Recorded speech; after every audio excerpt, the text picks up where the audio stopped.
Assalamualaikum warahmatullahi wabarakatuh. Perkenalkan, nama saya Hinaya Salsabila dari kelas 1A. Di sini saya akan menjelaskan tentang sistem pencernaan. Sistem pencernaan atau sistem gastrointestinal, mulai dari mulut sampai anus, adalah sistem organ dalam manusia yang berfungsi untuk menerima makanan, mencernanya menjadi zat-zat gizi dan energi, menyerap zat-zat gizi ke dalam aliran darah, serta membuang bagian makanan yang tidak dapat dicerna atau merupakan sisa proses tersebut dari tubuh. Saluran pencernaan terdiri dari mulut, tenggorokan, faring, kerongkongan, lambung, usus halus, usus besar, rektum, dan anus. Sistem pencernaan juga meliputi organ-organ yang terletak di luar saluran pencernaan, yaitu pankreas, hati, dan kandung empedu. Mulut.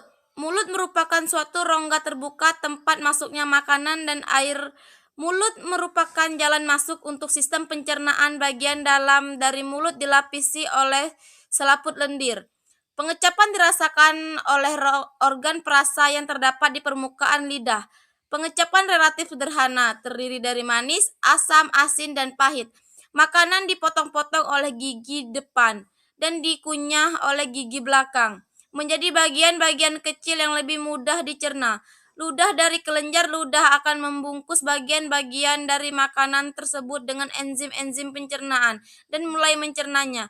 Ludah juga mengandung antibodi dan enzim, misalnya lisozim, yang memecah protein dan menyerang bakteri secara langsung.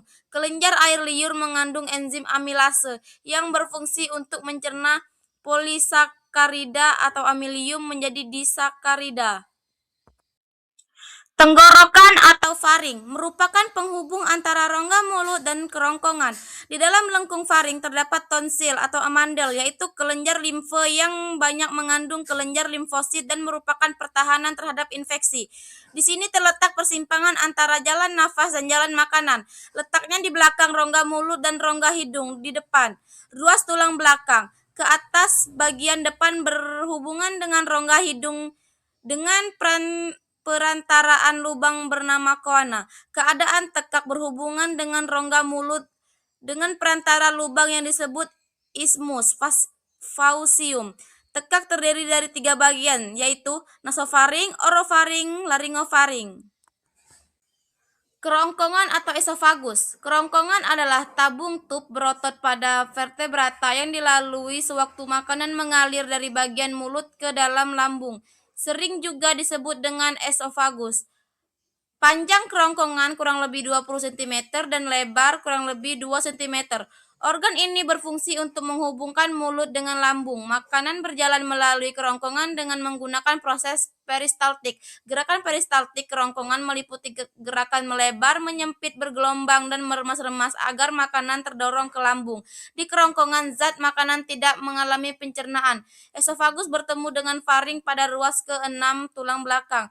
Menurut histologi, esofagus dibagi menjadi 3 bagian, yaitu bagian superior, sebagian besar adalah otot rangka, bagian tengah campuran otot rangka dan otot halus, dan bagian inferior, terutama terdiri dari otot halus.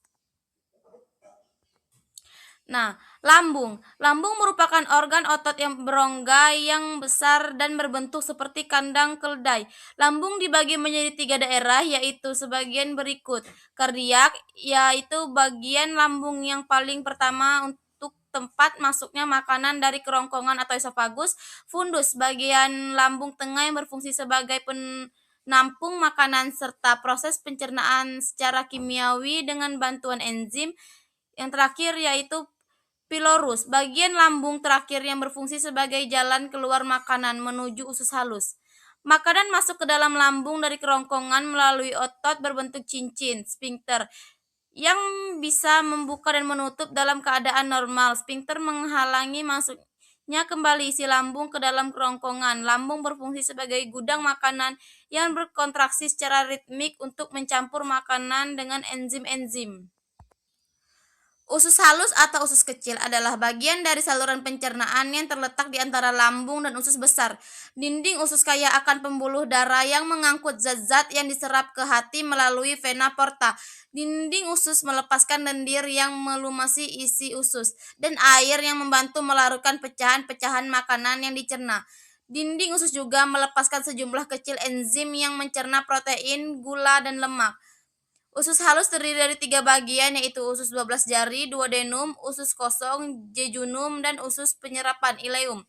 Usus 12 jari atau duodenum adalah bagian dari usus halus yang terletak setelah lambung dan menghubungkan ke usus kosong, jejunum. Usus kosong atau jejunum terkadang sering ditulis yeyunum adalah bagian kedua dari usus halus di bagian usus 12 jari, duodenum, dan usus penyerapan ileum. Usus penyerapan ileum adalah bagian terakhir dari usus halus. Usus besar atau kolon merupakan kelanjutan dari usus halus yang memiliki tambahan usus yang berupa umbai cacing, appendix. Usus besar terdiri dari 3 bagian, yaitu bagian naik, ascending, mendatar, transverse, dan menurun, descending.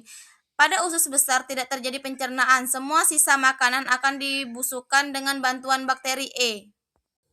Rektum dan anus.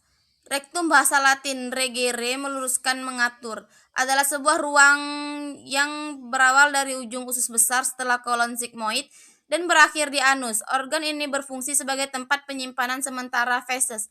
Anus merupakan lubang di ujung saluran pencernaan di mana bahan limbah keluar dari tubuh. Sebagian anus terbentuk dari permukaan tubuh atau kulit dan sebagian lainnya dari usus pembukaan dan penutup.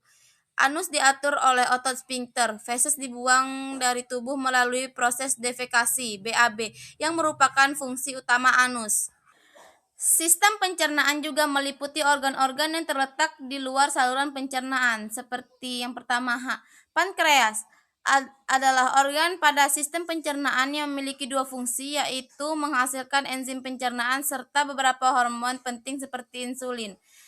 Hati merupakan sebuah organ terbesar di dalam badan manusia dan memiliki berbagai fungsi. Beberapa di antaranya berhubungan dengan pencernaan. Istilah medis yang bersangkutan dengan hati biasanya dimulai dalam hepat atau hepatik, dari kata Yunani untuk hati, hepar. Organ ini memainkan peran penting dalam metabolisme dan memiliki beberapa fungsi dalam tubuh, termasuk penyimpanan glikogen, sintesis protein plasma, dan penetralan obat. Kandung empedu. Kandung empedu adalah organ berbentuk buah pir yang dapat menyimpan sekitar 50 ml empedu yang dibutuhkan tubuh untuk proses pencernaan. Pada manusia, panjang kandung empedu adalah sekitar 7-10 cm dan berwarna hijau gelap, bukan karena warna jaringan, melainkan karena warna cairan empedu yang dikandungnya. Pencernaan mekanik adalah penguraian fisik makanan menjadi potongan-potongan yang lebih kecil. Proses ini melibatkan gerakan fisik seperti mengunyah di mulut, kontraksi otot peristaltik di esofagus, lambung, dan usus, dan pengadukan di lambung. Tujuan utamanya adalah meningkatkan luas permukaan makanan agar enzim dapat bekerja dan lebih efisien. Pencernaan kimia ini adalah penguraian molekuler makanan menjadi komponen dasar, misalnya protein menjadi asam amino, karbohidrat menjadi glukosa, lemak menjadi asam lemak, dan gliserol.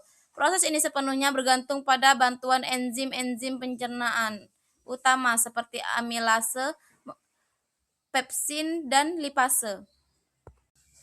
Sistem pencernaan atau sistem mulai dari mulut sampai anus adalah sistem organ dalam manusia yang berfungsi untuk menerima makanan, mencerna menjadi zat-zat gizi dan energi, menyerap zat-zat gizi ke dalam aliran darah, serta membuang bagian makanan yang tidak dapat dicerna atau merupakan sisa proses tersebut dari tubuh. Saluran pencernaan terdiri dari mulut, tenggorokan atau faring, kerongkongan, lambung, usus halus, usus besar, rektum, dan anus. Sistem pencernaan juga meliputi organ-organ terletak di luar saluran pencernaan, yaitu pankreas, hati, dan kandung empedu. Pencernaan di dalam saluran pencernaan dibantu dengan enzim-enzim pencernaan dihasilkan oleh kelenjar pencernaan. Terima kasih, hanya itu yang dapat saya sampaikan tentang sistem pencernaan. Apabila ada kurang saya mohon maaf. Saya akhiri. Wassalamualaikum warahmatullahi wabarakatuh.